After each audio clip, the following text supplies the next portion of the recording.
ထည့်ပြီးတော့ပေါင်းပြီးခဲ့ကြတာအဲ့ဒါကြောင့်လည်းဒီပွဲကဖြစ်ခဲ့တာပါဟောဒီပြောလို့နေနေကြတော့လေးတမုံရိုက်တာပေါ့ဒါတော့ရှင်ပြားကိုပြေးလိုက်မှာပါဒါကြီးကဒါဒီအမေကတစ်ခုပဲရှိမှာအများကြီးပါလေဟောလားโอเค so sorry ဒီလိုက်ရှာတဲ့ဥစ္စာသိမတွေ့တော့ဟုတ်မိသားစားရကောဒါကတော့ပြီးတော့မလုံးတော့ဟိုရင်တော့ member of traditional medicine အဲ့ဒါကဘာဖြစ်လို့မသုံးခဲ့လဲဆိုတော့အဲ့ဒါရှိခုဟိုဌာနရဲ့ logo တွေရောဒါရောထည့်ထားတော့ဝန်ထမ်းတစ်ယောက်ပမာမျိုးညွှန်းမှာပေါ့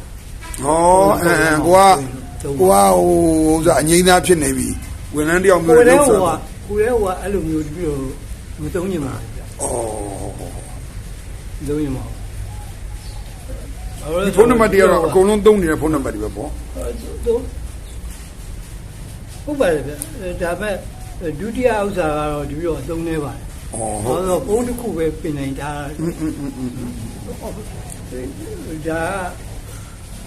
အဲ့တော့အခုမြန်မာနိုင်ငံမှာတိုင်းစီးနဲ့ပတ်သက်လို့ဒီကိစ္စကိုဖုံးဆက်မယ်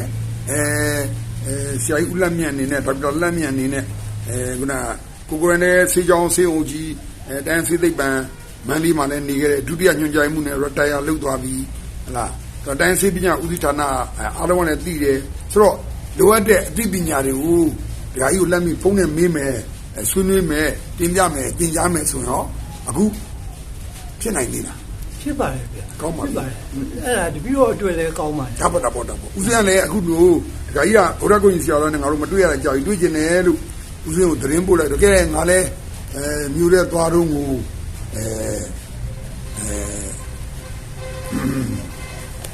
ဆိုတော့ဟိုဘယ်လိုတော်လေးလည်းမျောလင်းနေတာပေါ့အခုဆိုရင်တဲ့လူမှုထူးချွန်မှုတစ်စိတ်ပထမအဆင့်ကိုဒကာကြီးရခဲ့သေးတယ်တဲ့ဟုတ်ပါဘူးကိုယ်လည်းမွတ်စလင်ရဲ့ပြောင်း64ရွေးပြီးတော့အိန္ဒိယနဲ့ရှင်းနှစ်ကြာတင်းအောင်အဲ့ဒါဒီပြောပြပါအောင်အခုဒကာကြီးဘာပွဲရနိုင်ငံတော်ချပေးတာ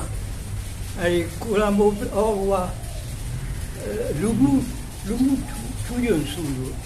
လူမှုထူးချွန်ပထမအဆင့်အဲ့ဒီမှာလည်းဟိုဘယ်နှစ်ကရလဲအခု2026သေးပါဘူးဗျမရသေးပါဘူးပြီးခဲ့တဲ့ဒုလေးလောက်ကတင်ပါတယ်ဒါတော့ကိုယ့်အသက်အရွယ်နဲ့ရရှိတဲ့ဂုဏ်ဟာတန်ပါတယ်ဒကာကြီးအခုလိုဒကာကြီးပြောပြတော့အားလုံးအတွက်လည်းပို့ပြီးအကျိုးများပါတယ်ဦးဇင်းလည်းဒီပေါ်ဒကာကြီးနဲ့အခုတွေ့ရတဲ့ဥစ္စာပို့ပြီးတော့တန်ဖိုးကြီးလာတာပေါ့အဲ့တော့ဒကာကြီးနဲ့အတူဘယ်နှယောက်တော့များအဲ့လိုရသွားကြတယ်အဲ့တပည့်တော့အရင်တပည့်တော့ဟိုပါပေါ့လေကြားတဲ့ပုဂ္ဂိုလ်ကသူကစုတော့ရတယ်စုနာမည်တက်တာရင်မတူပါဘူးသူကတော့သိပ္ပံပညာရှင်ဆိုလားမသိဘူးတက်ပါတယ်ဦးမြင့်လွင်ဆိုတာသူကတိုင်းစေးသိပ္ပံမှာ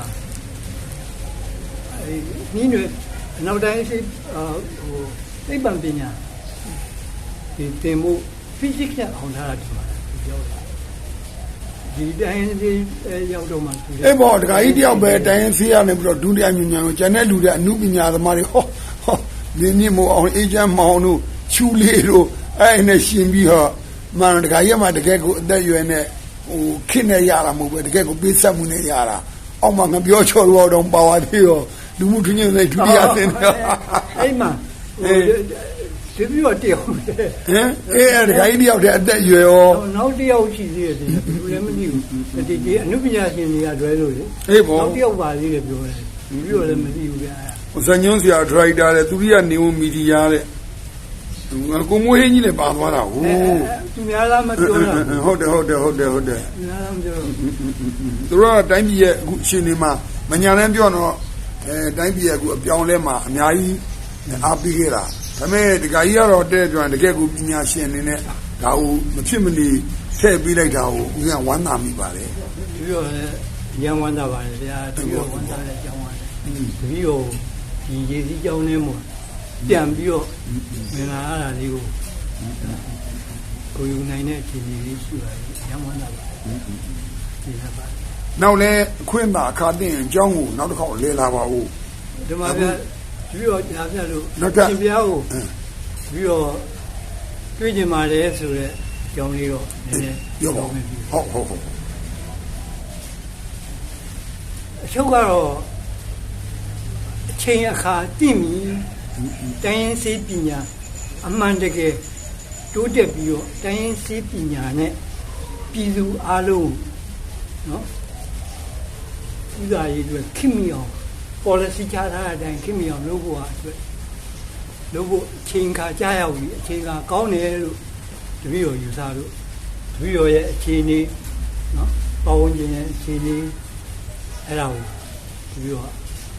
ရှောက်ရှင်တာပါပဲအဲ့တော့ဒီကောင်းတဲ့လို့ပဲပေးလိုက်ရမှာပေါ့တိုင်းစေပညာခင်မီတိုးတက်ရေးအတွက်နော်တွေ့ဆုံနိုင်ငံတော်ရဲ့ဟိုအဆက်ဆက်ကထားခဲ့တဲ့ policy ကိုလမ်းကြောင်းမှန်မှန်နော်မတွေးပြီးပဲနဲ့အောင်မြင်အောင်ဆောင်ရွက်နိုင်ဖို့အတွက်တပည့်တော်ရဲ့တကိုယ်ကြီးတပည့်တော်ရဲ့အမြင်အရ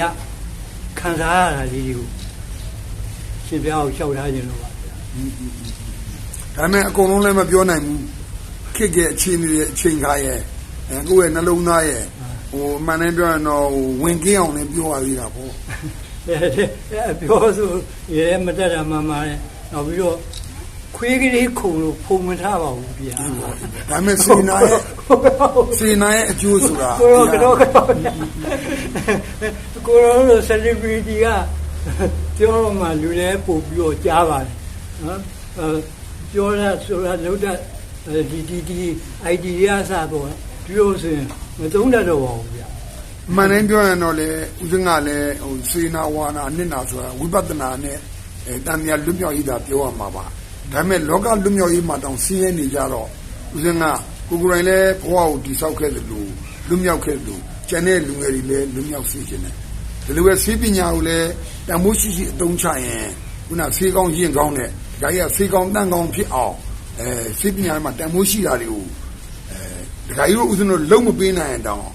နှောင်းလူတွေအနေနဲ့ဆက်လက်ပြီးတော့ဖွံ့ဖြိုးအောင်တိုးတက်အောင်ကြိုးစားဖို့ဒါကြီးဒီဆန္ဒကိုရှိနေတာပေါ့ပြပါလေဗျာအခုအချိန်ဟာလည်းအဲ့ဒါကိုလုပ်ဖို့အတွက်သင်ရောဆိုအချိန်လို့ပြီးတော့ခံစားမယ်ပြီးတော့လည်း82တဲ့မှာပါ82ဆိုရင်နောက်တိုင်းကြီးနဲ့ပြောမယ်ဆိုရင်ကျော်နေတော့ပြောဟုတ်တယ်ညပြတောင်80ဟာလားဝါရော45အဲ့လိုပဲနေသွားတာဟုတ်ကဲကောင်းပါအဲ့ဆိုဦးဇင်းတို့ကနေတွေ့ဆုံကန်ဒီလောက်နဲ့ရန်နာလိုက်အောင်ပါတခြားမြန်ဘာသာနာရှိသေးလဲဗာမြန်ပြောရင်သေးတယ်အခုဆိုရင်အဲ့ဒါပါပဲဗျအဲ့ဒီမှန်ကန်တဲ့ရွယ်ချက်နဲ့ဖွင့်ခဲ့တဲ့ကောင်းမွန်တဲ့ policy ကိုပေါ်ဆောင်နိုင်တဲ့တိုင်းရင်းစေးစိတ်ပါအစာပြိုးတဲ့စီမံချက်ကိုအများဆုံးလှုပ်ဆောင်နိုင်ဖို့ရွယ်ချက်နဲ့စတင်ပြကိုမှန်ကန်အများဆုံးရောက်နိုင်အောင်အတွက်ဝိုင်းဝန်းဆောင်ချောက်ကဲမရပါဘူးချမ်းမြေလွတ်မြောက်နိဗ္ဗာန်ရောက်ထွန်းတောက်တာနာပြုနိုင်ပါပြီခဏဆရာကြီးဦးလက်မြတ်ဒေါက်တာလက်မြတ်နဲ့ဦးဇင်းတို့တွေ့ဆုံမြင်ဟာတိုင်းပြည်အတွက်ခွန်အားတစ်ခုစိုက်ပြေးပညာဘောင် sorry ဖြည်းပညာရှင်နေတိုင်းစီအဖွဲ့တွေအတွက်အထောက်ပံ့တစ်ခုဖြစ်မဲ့ဆိုရင်ဦးဇင်းဗုဒ္ဓဂုဏ်ဆရာတော်ရဲ့တွေ့ဆုံမှဟာအခုလိုမျိုးဦးစီဟလားသူဝနာသူဝနာမျိုးဦးစီဆိုတဲ့အတိုင်းလှပတဲ့အစင်းနဲ့လှပတဲ့ဘဝတွေဖြစ်နိုင်ပါစေလို့ဘုရားကြီးရဲ့အခြေမှာဆွေးနွေးတင်ပြရင်သံဃာ့ကိုဆရာတော်ရဲ့နှလုံးသားလောကရဲ့အကြောင်းတရားနဲ့လွတ်မြောက်နိဗ္ဗာန်ရောက်ပါစေလို့ဆုတောင်းလိုက်ပါတယ်အလုံးချမ်းမြေ့နိဗ္ဗာန်တူတာအင်းမြချမ်းသာရှိပါစေမင်္ဂလာပါဘုရားကွင်သာနာစောင့်ရှောက်ရေးအဖွဲ့ရွေချက်နဲ့တန်တိတ်ထံများတစ်ငញ្ញမ်းကိုအခြေခံ၍အမျိုးဘာသာသာနာတည်တံ့ရေးအတွက်ကြိုးစားဆောင်ရွက်မည်နှစ်မီဒီယာစနစ်ဖြင့်ထေရဝါဒဗုဒ္ဓသာနာတော်တိုးတက်စီပင်အောင်ဆောင်ရွက်မည်သုံးအမျိုးဘာသာသာနာတော်ခုတုံးလို့မိမိကောင်းစားရေးအတွက်စော်ကားနှောက်ယှက်ဖျက်ဆီးသူများကိုဖော်ထုတ်တားဆီးကာကွယ်မည်လေးမိမိခန္ဓာအသက်မငဲ့ကွက်ဖဲနိဗ္ဗာန်တရားရရှိအောင်ကြိုးစားအားထုတ်ရမှာဖြစ်တဲ့ကဲ့သို့အမျိုးဘာသာနာတော်အတွက်မိမိခန္ဓာအသက်မငဲ့ကွက်ဖဲကာကွယ်တားဆီးကြိုးစားဆောင်ရွက်သွားမည်ရွေချက်နဲ့တန်တိတန်ချပြီးတော့အမျိုးဘာသာနာအတွက်ဆောင်ရွက်နေပါတယ်